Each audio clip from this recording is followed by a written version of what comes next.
Following developing details about Amanda Knox this hour, the American student in Italy who, along with her boyfriend, was accused of murdering her British roommate, and they spent 4 years behind bars before they were acquitted in 2011.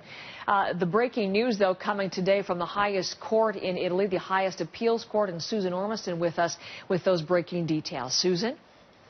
Well, Heather, let's take a look at this case. It's a 5.5-year-old murder case. As you said, Meredith Kircher, a British student, and Amanda Knox, an American student, were roommates in Italy in 2007. And one night, Kircher's body was found in a pool of blood in the house she shared with Knox, and her throat had been slashed.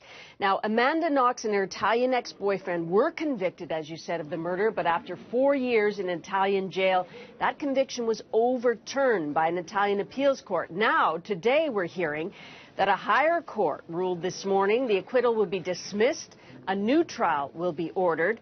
The Kircher family had appealed to the court and is said to be very happy with today's decision. The outstanding question, though, is why? On what grounds does the court think that it can overturn this acquittal? The appeals court that acquitted them in 2011 criticized virtually the entire case mounted by the prosecutors. The appellate court noted that the murder weapon was never found, the DNA tests were faulty, and prosecutors provided no murder motive. But the prosecutors have always said that Knox and her boyfriend were involved in a sex game gone wrong. Now, there is a third man involved here from the Ivory Coast. He was convicted of the slaying and is still in jail, Heather.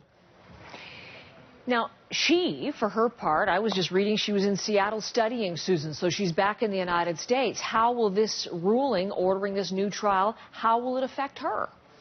Yes, she's 25. She lives in Seattle now after spending 4 years in an Italian jail. Now, she has said she knows about the news. She said it was very painful to hear about it. And she says a retrial is unfair and wrong, and she and her family will continue to assert her innocence and fight as they always have for the truth. But here's the sticky part. She can't be compelled to return for a retrial. She could be held in contempt of court if she doesn't show up, but there are really no additional penalties for that. However, if she is found guilty in a retrial, Italy could seek her extradition from the United States. Her ex-boyfriend has resumed university studies in Italy. So this is still a very twisted tale of an old murder case.